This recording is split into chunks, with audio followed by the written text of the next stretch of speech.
siwajui ninyi, basi kesheni, kwa sababu hamjui siku wala saa. Amen. Kesheni, maana hamjui siku wala saa. Ukisoma Ezekieli sura 12 mstari wa 2, hapo kuna watu ambao wana macho lakini hawaoni. Watu wana macho lakini wanashindwa kuona dalili za siku za mwisho. Watu wanaingia kanisani, wanahubiriwa na wanafikia, wanatazama lakini hawaoni. Hawaoni kama siku zinakuwa mbaya sana. Hawaoni kama dalili zimetimia. Hawaoni kama tayari Bwana Yesu yu karibu kuchukua kanisa. Watu hawaoni. Hii mfano wa Yesu aliambia wanafunzi wake kuhusu wanawali 10.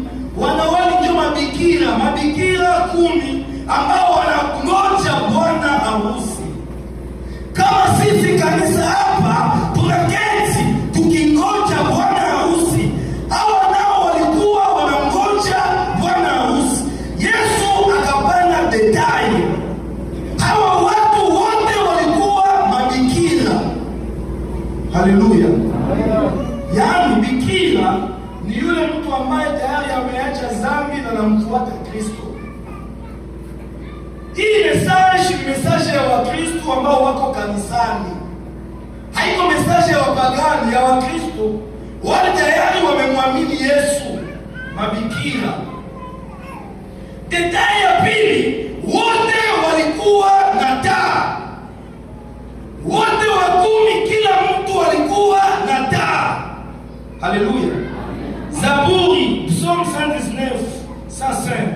Biblia inasema neno lako ni taa kwa miguu yangu. Haleluya. Yaani hawa watu walikuwa wanametrize neno vizuri sana. Si neno tota. Walikuwa wanametrize, akipanda hapa iko na ubiri utashangaa. Akiingia mkwaya iko na imba utashangaa. Wote walikuwa na taa. Haleluya. Metofauti ilikuwa moja. Kuna 5 ambao walikuwa na mafuta na 5 ambao hawana mafuta.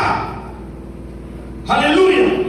Lakini walilala pamoja, walikula chakula kimoja, walivaa mavazi pamoja, walichangia kila kitu pamoja, lakini kulikuwa siri ambayo hawakuwa wanaambiana. Kama mtu uko na taa, utajua kama mafuta au kama mafuta.